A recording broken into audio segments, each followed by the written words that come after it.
మనం నిలబడ్డ నేల చూడ్డానికి చాలా స్థిరంగా, శాంతంగా ఉన్నట్టు అనిపిస్తోంది కదూ? అవును, ఏ కదలిక లేనట్టే ఉంటుంది. కానీ నిజానికి మన కాళ్ల కింద ఒక పెద్ద యుద్ధమే జరుగుతోంది. ఒకవైపు భూమి లోపలి శక్తులు నేలను పైకి నెడుతూ ఉంటాయి. ఆకాశాన్నంటే పర్వతాలను సృష్టిస్తూ. అవును. మరోవైపు గాలి, నీరు వంటి బయటి శక్తులు వాటిని నిరంతరం తొలిచేస్తూ మళ్లీ నేలమట్టం చేయడానికి ప్రయత్నిస్తుంటాయి. సరిగా చెప్పారు. ఇదొక నిరంతర ప్రక్రియ అన్నమాట. ఈరోజు మనం ఈ నిర్మాణం, విధ్వంసం మధ్య జరిగే ఈ అద్భుతమైన పోరాటాన్ని, దాని ఫలితంగా ఏర్పడిన భూస్వరూపాలను కొంచెం లోతుగా పరిశీలిద్దాం. తప్పకుండా. మనం చూసే ప్రతి కొండ, ప్రతి లోయ, ప్రతి మైదానం ఇవన్నీ ఈ రెండు వ్యతిరేక శక్తుల కథనే చెబుతాయి. ఒకటి భూమిని నిర్మిస్తే మరొకటి దాన్ని ఒక శిల్పంలా చెక్కుతుంది. ఆసక్తికరంగా ఉంది. ఈరోజు మనం మనకు అందిన సోర్సెస్ ఆధారంగా ఈ భూమి ఉపరితలం వెనుకున్న కథను, అంటే పర్వతాలు, పీఠభూములు, మైదానాలు ఎలా పుడతాయి, అవి మన జీవితాలను ఎలా ప్రభావితం చేస్తాయో చూద్దాం. సరే, అయితే మొదలు పెడదాం. మీరు 2 రకాల శక్తులు అన్నారు, అంతర్గత మరియు బాహ్య ప్రక్రియలు అని. వినడానికి కొంచెం టెక్నికల్గా ఉండి. అవును. సింపుల్గా చెప్పాలంటే వీటి అర్థమేమిటి? మంచి ప్రశ్న. దీనికి ఒక మంచి అనాలజీ ఉంది. అంతర్గత ప్రక్రియను ఒక కన్స్ట్రక్షన్ క్రూలాగా ఊహించుకోండి. Construction crew. ఓకే. ఈ క్రూ భూమి లోపల ఉండి పైకి ఒత్తిడి తెచ్చి నేలను పైకి లేపుతోంది, ముడుస్తోంది, కొన్నిసార్లు పగలగొడుతుంది. దీనివల్లే పర్వతాలలాంటివి ఏర్పడతాయా? ఖచ్చితంగా. పర్వతాలు, పీఠభూములు వంటి ప్రాథమిక ఆకారాలు దీనివల్లే ఏర్పడతాయి. దీనికి అసలైన ఇంజిన్ ఏంటంటే ప్లేట్ టెక్టానిక్స్. అంటే భూమి పెంకు ముక్కలు ముక్కలుగా ఉండి అవి కదులుతూ ఒకదాన్నొకటి ఢీక్కొనడం అన్నమాట. ఓకే, అర్థమైంది. కన్స్ట్రక్షన్ క్రూ భూమిని పైకి లేపింది. మరి బాహ్య ప్రక్రియ? బాహ్య ప్రక్రియ అనేది ల్యాండ్స్కేపింగ్ మరియు డెమాలిషన్ క్రూ లాంటిది. డెమాలిషన్ క్రూ అంటే కూల్చేయడమా? ఒక రకంగా అంతే. ఈ క్రూలో నీరు, గాలి, మంచు వంటివి ఉంటాయి. కన్స్ట్రక్షన్ క్రూ నిర్మించిన పర్వతాలను ఈ ల్యాండ్స్కేపింగ్ క్రూ నిరంతరం తొలిచేస్తూ, నునుపుగా చేస్తూ, చెక్కుతూ ఉంటుంది. ఓహ్! ఈ ప్రక్రియనే క్రమక్షయం లేదా ఎరోషన్ అంటాం. అలా తొలిచిన మట్టిని, ఇసుకను తీసుకువెళ్లి వేరే చోట, అంటే లోతట్టు ప్రాంతాల్లో పేరుస్తుంది. దీన్ని నిక్షేపణ లేదా డిపోజిషన్ అంటాం. అంటే ఒకటి కడితే రెండోది చెక్కుతుంది లేదా కూలుస్తుంది. చాలా ఆసక్తికరంగా ఉంది. అవును. ఈ రెండిటి వల్లే మనం చూసే భూమి రూపుదిద్దుకుంటుంది. సరే, ముందుగా ఈ కన్స్ట్రక్షన్ క్రూ నిర్మించిన అతిపెద్ద కట్టడాల గురించి, అంటే పర్వతాల గురించి మాట్లాడుకుందాం. పర్వతాలన్నగానే మనకు హిమాలయాలు గుర్తొస్తాయి. నిజమే. ఆకాశంలోకి చొచ్చుకుపోయిన శిఖరాలు. అవి భూమి యొక్క శక్తికి ప్రతిరూపాలు. సాధారణంగా పర్వతమని దేన్ని అంటారు? సాధారణంగా చుట్టుపక్కల ప్రాంతం కంటే 600 మీటర్ల కన్నా ఎక్కువైతూ నిట్రవాలుగా ఉండే వాటిని పర్వతాలు అంటారు. మనం పైకి వెళ్లే కొద్దీ చల్లగా ఉంటుంది కదా? అవును. ఉష్ణోగ్రత పడిపోతోంది. అందుకే ఎత్తైన శిఖరాలు ఎప్పుడూ మంచుతో కప్పబడి ఉంటాయి.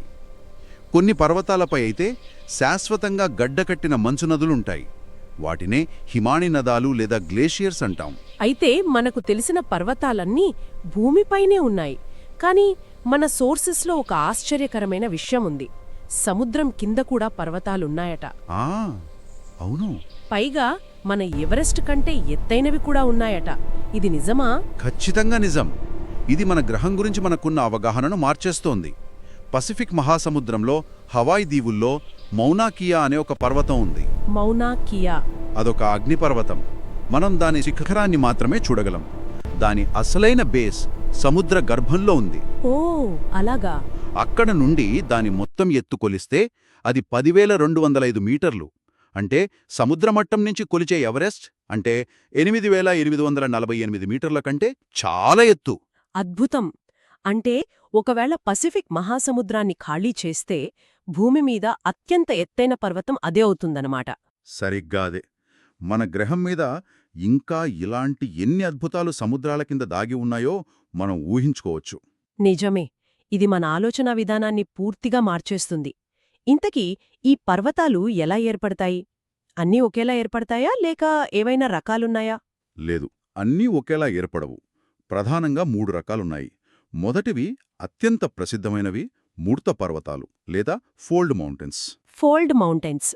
మన హిమాలయాలు, యూరోప్లోని ఆల్ప్స్ వీటికి చక్కటి ఉదాహరణలు. ఇవి చాలా యువ పర్వతాలు, అందుకే వాటి శిఖరాలు చాలా పదునుగా కఠినంగా ఉంటాయి. ఫోల్డ్ మౌంటైన్స్ అంటే పేర్లోనే ఉంది భూమి ముడుచుకోవటం వల్ల ఏర్పడతాయని. ఉదాహరణకి ఒక కాగితాన్ని రెండు వైపుల నుంచి నొక్కితే మధ్యలో పైకి లేస్తుంది కదా, అలాగా. ఖచ్చితంగా సరిగ్గా అదే ప్రక్రియ. కానీ ఇక్కడ కాగితం బదులు కొన్ని కిలోమీటర్ల మందమున్న భూమి పలకలు అంటే టెక్టానిక్ ప్లేట్లు ఉంటాయి. ఓ, కొన్ని కోట్ల సంవత్సరాల క్రితం భారత ఉపఖండం ఒక ద్వీపంలాగా ఉండి ఉత్తరం వైపు కదులుతూ వచ్చి ఆసియా ప్లేట్ను బలంగా ఢీకొట్టింది. ఈ ముడుచుకుపోయి హిమాలయాలుగా ఏర్పడింది. ఈ ప్రక్రియ ఇంకా కొనసాగుతూనే ఉంది. అంటే హిమాలయాల ఎత్తు ఇప్పటికీ పెరుగుతోందా? అవును, నెమ్మదిగా పెరుగుతోంది. అంటే అన్ని ముడత పర్వతాలు కొత్తవేనా? లేదు, మన దేశంలోనే ఉన్న ఆరావళి శ్రేణి ప్రపంచంలోనే అత్యంత పురాతన ముడత పర్వతాల్లో ఒకటి. ఆరావళి పర్వతాలా? అవును, అది ఒకప్పుడు హిమాలయాల కన్నా ఎత్తుగా ఉండేదని అంచనా. కానీ కోట్ల సంవత్సరాల క్రమక్షయం వల్ల, అంటే ల్యాండ్స్కేపింగ్ క్రూ పని వల్ల అది అరిగిపోయి ఇప్పుడు చిన్న కొండల్లాగా మిగిలింది. అందుకేనేమో వాటి ఆకారాలు గుండ్రంగా తక్కువ ఎత్తుతో ఉంటాయి. సరిగ్గా అంతే. ఉత్తర అమెరికాలోని అపలాచియన్లు, రష్యాలోని ఉరల్ పర్వతాలు కూడా ఇలాంటి పురాతన పర్వతాలే. ఓకే, ఫోల్డింగ్ వల్ల హిమాలయాలు ఏర్పడ్డాయి. మరి కొన్ని పర్వతాలు విరిగినట్టు బ్లాక్స్ లాగా కనిపిస్తాయి. అవి ఎలా ఏర్పడతాయి? అవే రెండవ రకం ఖండ పర్వతాలు లేదా బ్లాక్ మౌంటైన్స్.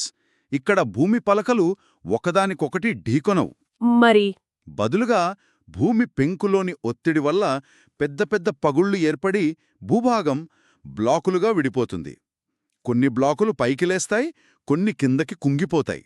ఓకే, అలా పైకి లేచిన బ్లాకులను హోస్ట్ అని, కిందకి కుంగిన లోయలను గ్రాబెన్ అని పిలుస్తారు. యూరప్లోని రైన్ లోయ ఒక గ్రాబెన్కు, దానికి ఇరువైపులా ఉన్న ఓసెస్ పర్వతాలు హోస్ట్లకు మంచి ఉదాహరణలు. ఇక మూడో రకం అగ్నిపర్వతాలు. పేరులోనే ఉంది, ఇవి అగ్ని వల్ల ఏర్పడతాయని అనుకుంటాను. అవును, వీటిని వాల్కానిక్ మౌంటైన్స్ అంటారు. ఇక్కడ భూమి లోపలి మ్యాగ్మా అంటే కరిగిన శిల ఉపరితలంపైకి వచ్చి లావా రూపంలో చల్లారి పొరలు పొరలుగా పేరుకుపోవడం వల్ల ఈ పర్వతాలు ఏర్పడతాయి. ఉదాహరణకి ఆఫ్రికాలోని కిలిమంజారో పర్వతం, జపాన్లోని ఫుజియామా పర్వతం వీటికి ప్రసిద్ధ ఉదాహరణలు. ఇవి భూమి తన లోపలి పదార్థంతో తనను తాను నిర్మించుకోవడం లాంటిది. చూడటానికి చాలా అందంగా, గంభీరంగా ఉంటాయి. కాని కేవలం అందం కోసమేనా ఈ పర్వతాలు? మానవాళికి వీటి వల్ల ఉపయోగాలేంటి? చాలా ఉపయోగాలున్నాయి. పర్వతాలు మనకు నీటి ట్యాంకర్ల లాంటివి. నీటి ట్యాంకర్లా? అవును, ప్రపంచంలోని చాలా ప్రధాన నదులు పర్వతాలలోని హిమాని నదాలలోనే పుడతాయి. ఆ నీరే మన వ్యవసాయానికి, జలవిద్యుత్ ఉత్పత్తికి ఆధారం. అంతేకాదు, పర్వతాలు జీవ వైవిధ్యానికి కేంద్రాలు. అంటే ఎన్నో రకాల జీవులు ఉంటాయా? అవును, ఎన్నో అరుదైన మొక్కలు, జంతువులు అక్కడే కనిపిస్తాయి. ఇక పర్యాటకం, పారాగ్లైడింగ్, రివర్ రాఫ్టింగ్, స్కీయింగ్ వంటి సాహస క్రీడలకు ఇవి స్వర్గధామం కదా. నిజమే. సరే, ఇప్పుడు మనం పర్వతాల పుట్టుకను చూసాం. కానీ మీరు ముందే చెప్పినట్టు పుట్టిన ప్రతి పర్వతం నెమ్మదిగా చనిపోవటం కూడా మొదలవుతుంది క్రమక్షయం వల్ల. అవును, ఆ క్రమక్షయం చెందిన పదార్థమంతా ఎక్కడికి వెళ్తుంది? బహుశా మన తర్వాతి భూస్వరూపమైన పీఠభూములను అక్కడే వెతకాలా? ఖచ్చితంగా. పర్వతాల కథలో తర్వాతి అధ్యాయం పీఠభూములు, మైదానాలు. పీఠభూమి అంటే చుట్టుపక్కల ప్రాంతం కంటే ఎత్తుగా ఉండి పైన విశాలంగా, చదునుగా ఉండే ప్రదేశం. అందుకే దీన్ని టేబుల్ ల్యాండ్ అని కూడా అంటారా? అవును, అందుకే భారతదేశంలోని దక్కన్ పీఠభూమి ప్రపంచంలోని పురాతన పీఠభూములలో ఒకటి. ప్రపంచంలోకెల్లా ఎత్తైనదేది? అది టిబెట్ పీఠభూమి. అది సముద్రమట్టానికి సగటున 4500 మీటర్ల ఎత్తులో ఉంటుంది. అబ్బా, ఇంతకీ వీటి ప్రాముఖ్యత ఏమిటి? పర్వతాలు నీటికి ప్రసిద్ధైతే పీఠభూములు దేనికి ప్రసిద్ధి? పీఠభూములు ఖనిజ నిక్షేపాలకు గనులు. ఖనిజాలకా? ఎందుకు? ఎందుకంటే వీటిలో చాలా వరకు అగ్నిపర్వత ప్రక్రియల వల్ల ఏర్పడినవే. ఆ ప్రక్రియలో భూమిలోపల బంగారం, వజ్రాలు, ఇనుము, బొగ్గు వంటి విలువైన ఖనిజాలు ఒక జియోలాజికల్ ఎలివేటర్ లాగా పైకి తీసుకురాబడతాయి. ఓ, చాలా ఆసక్తికరంగా ఉంది. అందుకే ఆఫ్రికా పీఠభూమి బంగారం, వజ్రాలకు ప్రసిద్ధి అయితే మన దేశంలోని ఛోటానాగ్పూర్ పీఠభూమిలో ఇనుము, బొగ్గు, మ్యాంగనీస్ నిక్షేపాలు సమృద్ధిగా ఉన్నాయి. అంటే భూమి ఏర్పడే ప్రక్రియలోనే మనకు అవసరమైన సంపదను కూడా అది ఉపరితలంపైకి తెచ్చిపెట్టిందన్నమాట. సోర్సెస్లో లావాతో ఏర్పడిన పీఠభూములు గురించి కూడా ఉంది. అవును, వాటినే లావా పీఠభూములంటారు. మన దక్కన్ పీఠభూమి ఇలాంటిదే. మన దక్కన్ పీఠభూమా? అవునవును. కొన్ని కోట్ల సంవత్సరాల క్రితం భూమి చరిత్రలోనే అతిపెద్ద అగ్నిపర్వత విస్ఫోటనాల్లో ఒకటిక్కడ జరిగింది. లావా నదుల్లా ప్రవహించి కొన్ని లక్షల చదరపు కిలోమీటర్ల పాటు వ్యాపించి చల్లారి ఈ పీఠభూమిని ఏర్పరిచింది.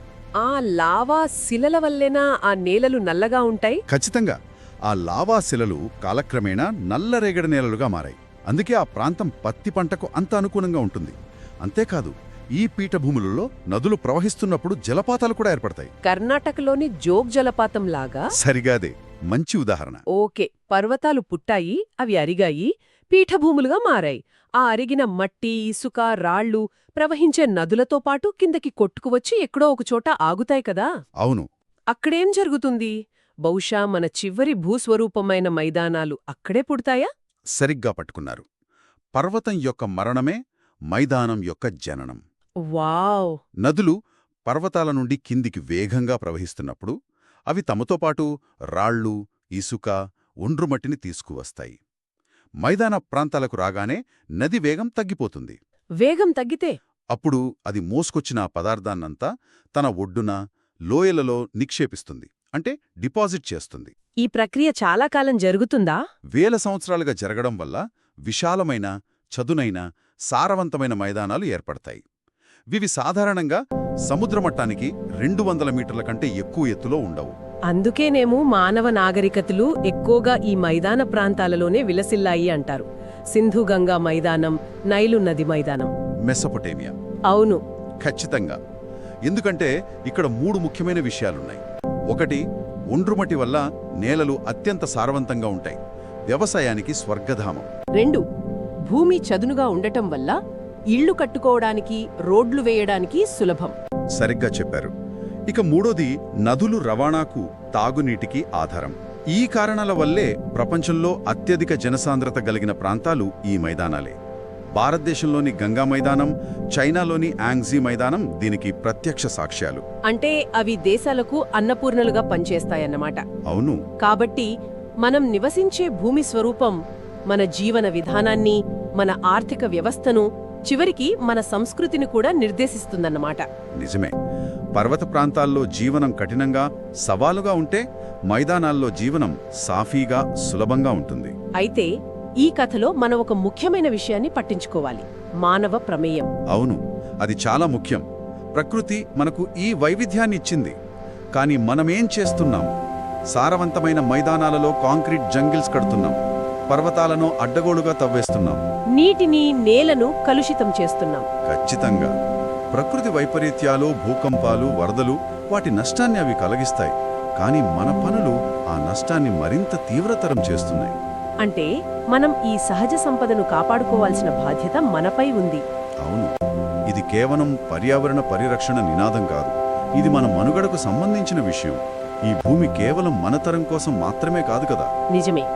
భవిష్యత్ తరాలకు కూడా మనం దీన్ని ఒక నివాసయోగ్యమైన ప్రదేశంగా అందించాలి. అవును. ఈ రోజు చర్చల్లో భూమి ఉపరితలం వెలక ఉన్న ఈ నిరంతర పోరాటాన్ని, దాని ద్వారా పర్వతాలు, పీఠభూములు, మైదానాలు ఎలా రూపుదిద్దుకున్నాయో, అవి మన జీవితాలను ఎలా తీర్చిదిద్దుతున్నాయో చాలా స్పష్టంగా అర్థం చేసుకున్నాం. మనం ఈరోజు ఈ భూస్వరూపాలను భౌగోళిక కోణంలో చూశాం. అయితే శ్రోతల కోసం ఒక ఆలోచనతో ముగిద్దాం. చెప్పండి. ఈ భూస్వరూపాలు మానవ చరిత్రను, సంస్కృతులను, ఆర్థిక వ్యవస్థలను ఎలా తీర్చిదిద్దాయి? ఉదాహరణకి, ఒక పర్వత శ్రేణి 2 నాగరికతలను భౌగోళికంగానే కాకుండా సాంస్కృతికంగా కూడా ఎలా వేరు చేసింది? మంచి ప్రశ్న. లేదా ఒక నదీ మైదానం ఒక గొప్ప సామ్రాజ్యానికి పునాది ఎలా వేసింది? ఈ